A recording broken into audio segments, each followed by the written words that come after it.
Most of the guys were in their early 20s, were either in college or wanted to attend college. The majority had been drafted against their will by Saddam. And actually, most of them were very happy to have been captured because it meant, for them at least, the war was over and that they were likely to survive. And as I spoke to these Iraqis and learned about their situation, I felt my fighting spirit just bleed out of me because these were normal people. These were men, they were my peers, they could have been my colleagues.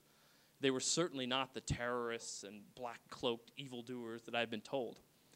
And seeing them in that way, in that human light, it was impossible to want to kill them and to harm them. This is a view through the prison wire of some of the detainees inside. Eventually, we had collected so many prisoners that we could no longer hold them in that facility. We had to expand. Here you can see the rows of razor wire as we built up a new facility and the ubiquitous mushroom cloud in the back as we detonated more ordnance. This is a view of myself and my first sergeant in the new prison facility while I still carried my gun. Because I could speak Arabic, I spent a lot of my time in the South as a translator and interpreter on missions, speaking to the local people, getting a sense of what was going on. But when I wasn't doing that, I had been trained by the Army to be a light-wheeled vehicle mechanic, Humvee mechanic. And this was quite a feat that they managed to make me into a mechanic. Since I was the world's least handy person, I couldn't change a tire on my own car. My first day out of mechanic school, my sergeant asked me to change the radiator fluid, and I didn't know where it was. But somehow, they managed to make a mechanic out of me. Now I can take one of these Humvees apart, put it back together. And especially in high schools, I always talk about the boredom of war. Because despite the terror and the bad stuff, my largest memory of Iraq is lying on the dirt, looking up at the underside of a vehicle with a wrench in my hand. So actually, a lot of war is tedium. And then there's a few moments where you're deathly afraid, but most of it is really kind of mundane. There's some of the members of my unit at repair work. Another photo of myself. To be honest, I was really not the best of soldiers. I was kind of rebellious. I didn't like my captain at all. I had a problem with some of my sergeants. So I would do petty things to annoy them, like let my beard grow out, wear a colorful do-rag. They hate that. And basically did a number of things to annoy them. I was extremely dissatisfied being at war. I really didn't have a lot of respect for some of the commanding staff of my unit. So to be honest, I was often a punk soldier. But in general, being in the Middle East was not a huge deal for me. This looked a lot like where I grew up, where I went to high school, where I lived with my family. I was used to hearing Arabic. I was used to hearing the call to prayer. It's basically attuned to the normal rhythm of life in the Middle East. However, most of the people in my unit were not. They were extremely culture shocked, and so I think they lived in this state of high alarm all the time. Because they weren't used to Arab society, they viewed everyone as an enemy. They saw snipers on every rooftop and bombers around every corner.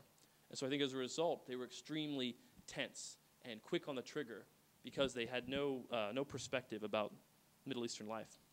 This is a view of a fairly typical street in Nasiriyah where you see a whole line of houses all intact and then one crushed.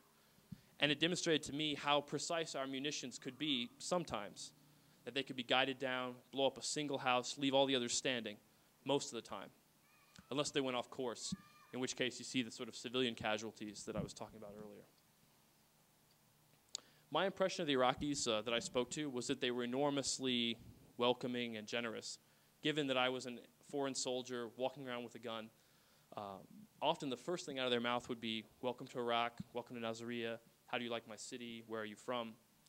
So with that interaction, it was very hard for me to conceive of them as hostile. Most of the guys in my unit thought, well, they're Arabs, they're Muslims, they hate us, they want to kill us. They're essentially, at best, they're terrorist sympathizers. And I never really had that perspective. And it was really unfortunate that those views were so prevalent in the military. One of the things I did in Iraq that I was extremely proud of was going on humanitarian aid missions. And I always volunteered for these missions. In this case, we were delivering food and water to an orphanage, sometimes to hospitals or to isolated villages. And this was something that really felt great to me because a lot of the time I was guilty about being in Iraq. I felt guilty about harming the people, about destroying their cities. And here was a chance to do some real good.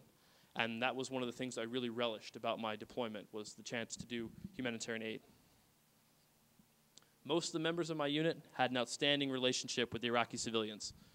Children are always fascinated by visiting soldiers. Soldiers always loved children. So that began our friendship. However, at this time, a lot of those anti-Arab sentiments I've been talking about began to blossom in my unit. At this stage, we'd all been at war for months. We were tired of it. We were sick of deployment. We missed our families. And I think the strain caused a lot of guys to take out their frustration on the Iraqis around them. In one instance, our master sergeant, there was a crowd of children around him begging him for food, water, candy. And I guess he was just tired of listening to it. So he picked up a detached Humvee antenna, which is that steel bar across the bottom of the screen. And he just lashed all these children with it. And he struck these kids with a Humvee antenna. And there was a couple of other enlisted guys standing around, and we looked at him, and we were just stunned because it was, he was emotionless. It was just like a normal thing, as he was our senior enlisted personnel right there. And I was shocked by the extent to which it had become normal. And again, it was a slow progression from using an ethnic slur to maybe bumping an Iraqi, nudging him with the butt of your rifle, then pointing your rifle at him, then ultimately maybe striking him. And this sort of misbehavior grew and grew until at Abu Ghraib prison, the guards who were in charge of the detainees enacted much, much worse abuses. Despite the war, despite the bombing, the city of Nasiriyah tried to get on with its life. There were cars on the road, there were goods in the shelves, people were moving around, and essentially life was trying to get on as normal. And we tried to blend in with Nasiriyah as much as possible and try to make as little impact as we could. But there were indications that the Iraqis were politically opposed to us from the beginning.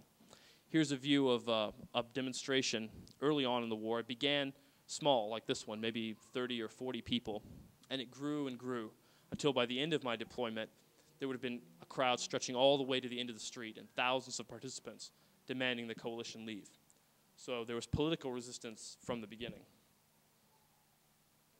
The last mission I did in the South before my unit was redeployed to Abu Ghraib prison was this strange errand. We were sent way out into the desert by GPS, off the maps. We came out to this vast open plain where there's an Army earth mover excavating something. And as we got closer, there we found this pit, and we saw that there were Kuwaiti forensics teams inside excavating a mass grave site and actually pulling up bodies, categorizing them in bags to be returned to their families, to be repatriated to Kuwait.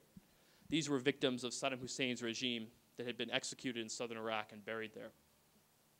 And I remember I walked up to the rim of this pit, and I looked down at all these bodies, and as they lifted them up, they broke apart, and their skull and their bones fell into pieces in front of me.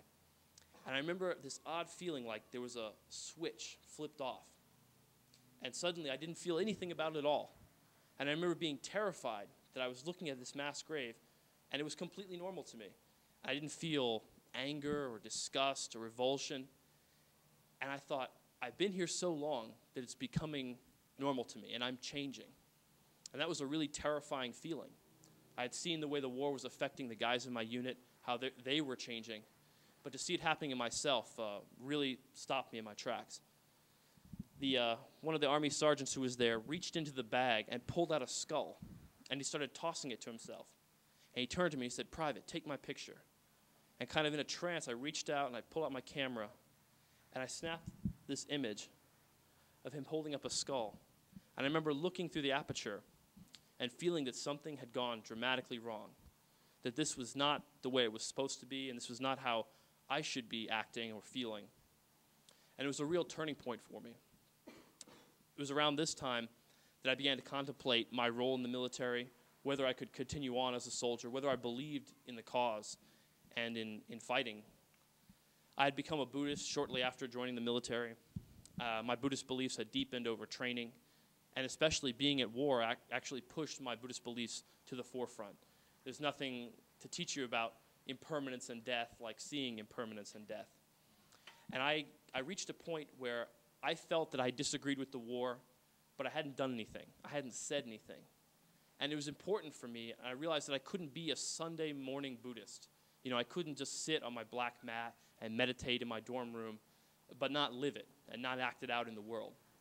And it was important to me that if I disagreed with the war and if I thought it was wrong, not only to feel that way, but to say it, and to say it publicly, which is why I became a conscious objector.